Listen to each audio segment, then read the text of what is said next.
Hi friends, welcome back to my channel. ఇప్పుడైందిన వార్త లోకేష్పై పోలీసులు లాఠీ చార్జ్. వివరాలు వీడియోలో తెలుసుకుందాం. వీడియో ఎక్కడ కానీ స్కిప్ చేయకుండా ఎండ్ వరకు చూడండి. అప్పుడే పూర్తి ఇన్ఫర్మేషన్ అర్థమవుతుంది. అలాగే వీడియో నచ్చినట్లయితే ఒక లైక్ చేయండి. ఇంకా కొత్తగా మన ఛానల్ చూస్తూ సబ్స్క్రైబ్ చేసుకున్నట్లయితే మన ఛానల్ని సబ్స్క్రైబ్ చేసుకున్న ద్వారా నేను చేసే ప్రతి ఒక్క వీడియో మీ వరకు రీచ్ అవుతుంది. నిన్న ఎయిర్పోర్ట్లో అన్యాయంగా లోకేష్ను అరెస్ట్ చేశారని తెలుగుదేశం పార్టీ సీరియస్ అయింది. సీనియర్ నేత దేవినేని ఉమా అన్నారు.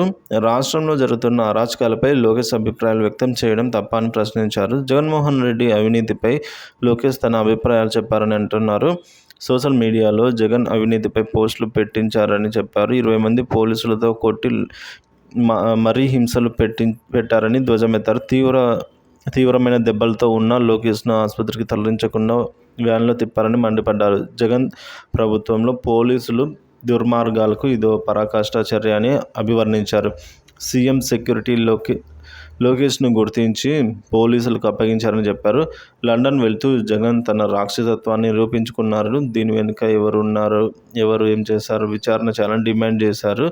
సో అతని అదుపులోకి తీసుకోవాలంటే ముందు కేంద్ర బలగాలకు సమాచారం ఇవ్వాలని, అలా ఎందుకు చేయలేదని ప్రశ్నించారు. ఎయిర్పోర్ట్ అథారిటీకి సంబంధం లేకుండా లోకేష్ను ఎలా అరెస్ట్ చేశారని నిలదీశారు.